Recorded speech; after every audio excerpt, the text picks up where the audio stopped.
ఓం శ్రీ జ్ఞాన సరస్వతి నమ. ఓం శ్రీ మహాలక్ష్మీదేవి నమ. అందరికీ నమస్తే. ఇది ఒక అమ్మవారి ముఖ్యమైన స్తోత్రం. ఈ స్తోత్రము లక్ష్మీదేవిని ఆరాధించడంతో పాటుగా సకల దేవతలను కూడా స్తుతించే స్తోత్రం. ఇది సంపదలను పొందడానికి మరియు ఆరోగ్యం కోసము ఈ స్తోత్రాన్ని చేస్తారు.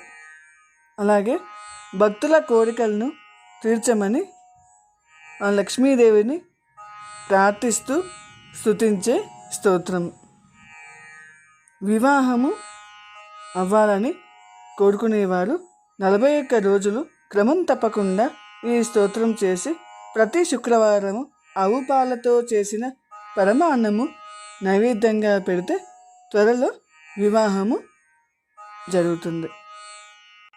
సంతానం లేనివారు కూడా ఈ స్తోత్రం చేసినట్లయితే మంచి సంతానాన్ని పొందుతారు.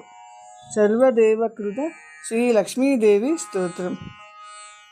క్షమస్వ భగవత్యంబా క్షమాశీలే పరాత్పరే శుద్ధసత్వ స్వరూపే చ కోపాది పరివర్జితే ఉపమే సర్వ సాధ్వీనాం దేవీనాం దేవపూజితే త్వయా వినా జగత్సర్వం మృతతుల్యం చ నిష్ఫలం సర్వసంపత్స్వరూపా త్వం సర్వేషాం సర్వరూపిణీ రాసేశ్వర్యది దేవీ త్వం త్వత్కలాః సర్వయోషితః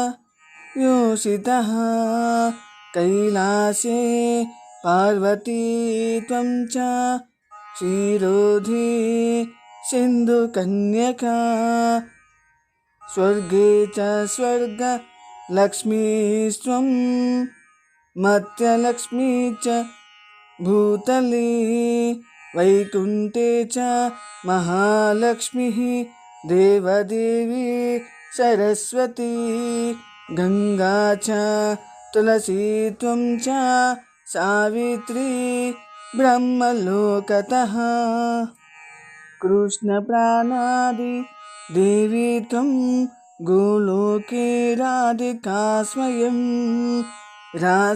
రాసేశ్వరీ త్వం చ బృందావనే వనే కృష్ణ